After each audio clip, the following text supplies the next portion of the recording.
You're tuning into Black and White Sports on YouTube. The no-holds-barred truth on sports.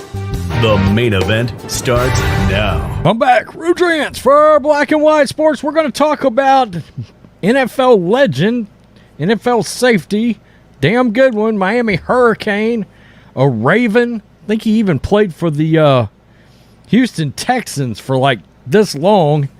Ed Reed, because he went on an epic tirade involving a historically black college. He decided to try to follow in the footsteps of one primetime Deion Sanders. Of course, Deion went down and coached Jackson State, and he did a lot for that school. Put that school not only on the map, but thrust the school into the spotlight. He did a lot of good for that school. Make no mistake. And then, of course, Deion parlayed that over into a Power 5 job, University of Colorado. And I do believe that the next step for Prime will be yet another school at some point. Eventually, he's going to want to go to the NFL, I believe. So does Jerry Jones. Jerry Jones believes that's where Deion is headed, and shit, Jerry should know. Well, Ed Reed showed up for his job and lost his mind, lost his ever-loving mind.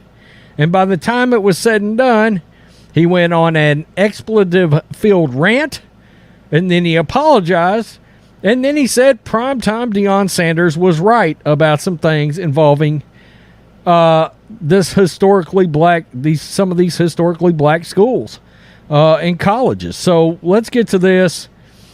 I got SI and I got 24/7 Sports. Ed Reed goes on, man, he goes on a tirade of the century. Let's just go down here and we'll listen to the tirade, and then we'll just get to some of the apologies involved in some of his words after the fact. I've been mutting and showing shit. I chose not to, but now I'm out here walking with the football team, picking up trash. Oh. But I'm mutting us. Man, get out of here, man. I should leave. I'm not even under contract doing this. I'm mutting us? Man, get out of here, man. They mutt me. These motherfuckers ain't even clean my goddamn office when I got here. I'm mutting y'all? Get your ass, man. Come on, man. Come on, man. All this shit here was trash in front of me. Who you think got this shit cleared out? That building right there got trash in it. It's fucking trash. What are you talking about? Need no goddamn donors to come out and help out, because people just want money. That's why I don't fuck with social network. Woo! So he goes off. He loses it, right? Absolutely loses it. And then he comes back, and of course he issues sort of an apology, but he says some other things that are kind of interesting. In regards to my social media comments about the university staff and other institutions, I would like to sincerely apologize to all BCU staff, students, and alumni for my lack of professionalism. My language and tone were unacceptable as a father, a coach, and a leader. Last I checked, you talk just like my father, most coaches I know, and a lot of good leaders. So I'm just throwing that out there, Ed Reed. All right, so you had some language. They'll build a bridge and either get over it or they won't. My passion for our culture betterment and bringing our foundation up got the best of me, and I felt victim while engaging with antagonist on social media as well. I fully am aware of hardworking folks at our school who are also fighting to make things better and more financially sound. I am encouraged for my communication with the AD, our administration, and understand it's work in progress. My passion is about getting and doing better, and that goes for me too. Yeah, I mean, I don't see an excuse for a bunch of trash being out there, or you've got Ed Reed, an NFL legend that's agreed to come in and coach. The least you could do is find somebody that could clean the dude's office. But you got to give him some credit for doing it himself, or getting in there and trying to do it anyway. Ed Reed apologized for an expletive rant in which he criticized the on-campus conditions at Bethune Cookman and that of other HBCUs.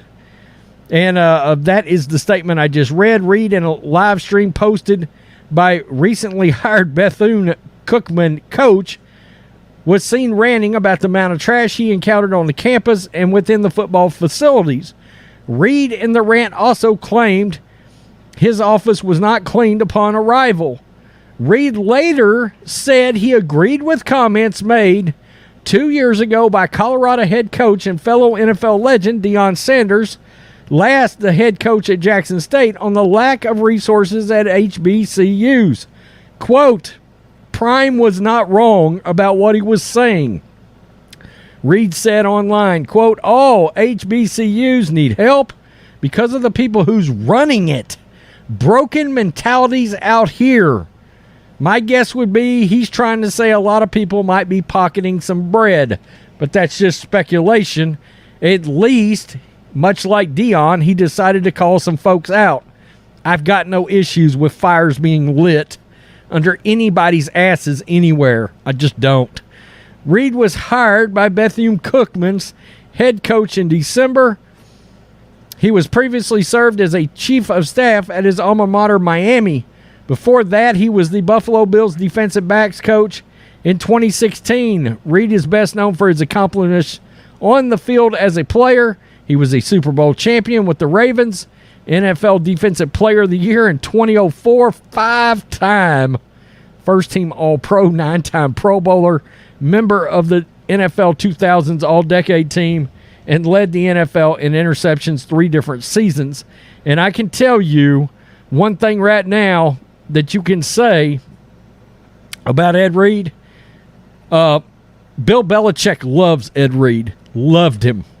And Tom Brady and Peyton Manning absolutely detested having to play Ed Reed.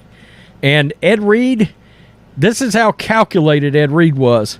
He'd do something messed up on film against a lesser team just to put it on film so Peyton Manning would see it, and then Peyton would try to exploit it, and Ed Reed would pick him off for doing so. Yes, he would set up Peyton Manning games ahead of playing Peyton Manning. I mean, that is phenomenal. Bethune Cookman, before hiring Reed, was without a head coach since late November when the university decided to part ways with Terry Sims. Sims served as the team's head coach for 7 years, compiling a 38-39 record over that time.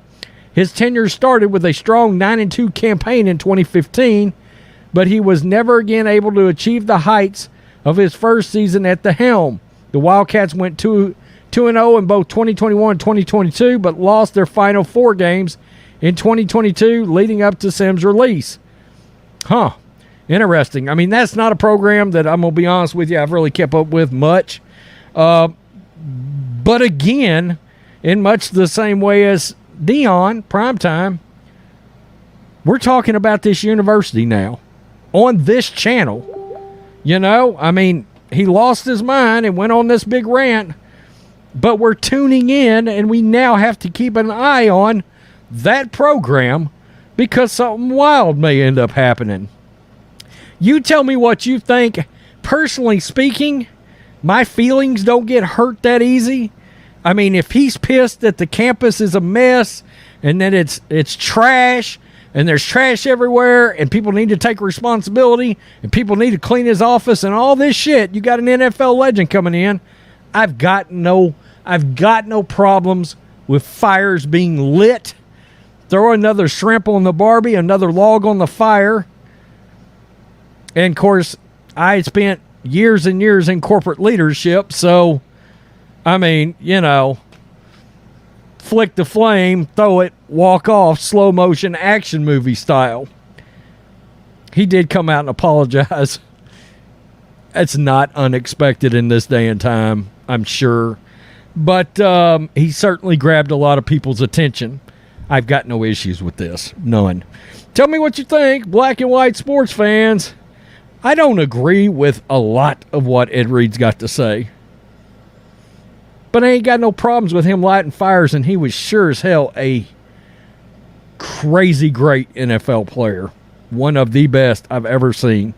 Peace. I'm out. Till next time. Sure to like, comment, and subscribe. Be sure to tune in next time on Black and White Sports.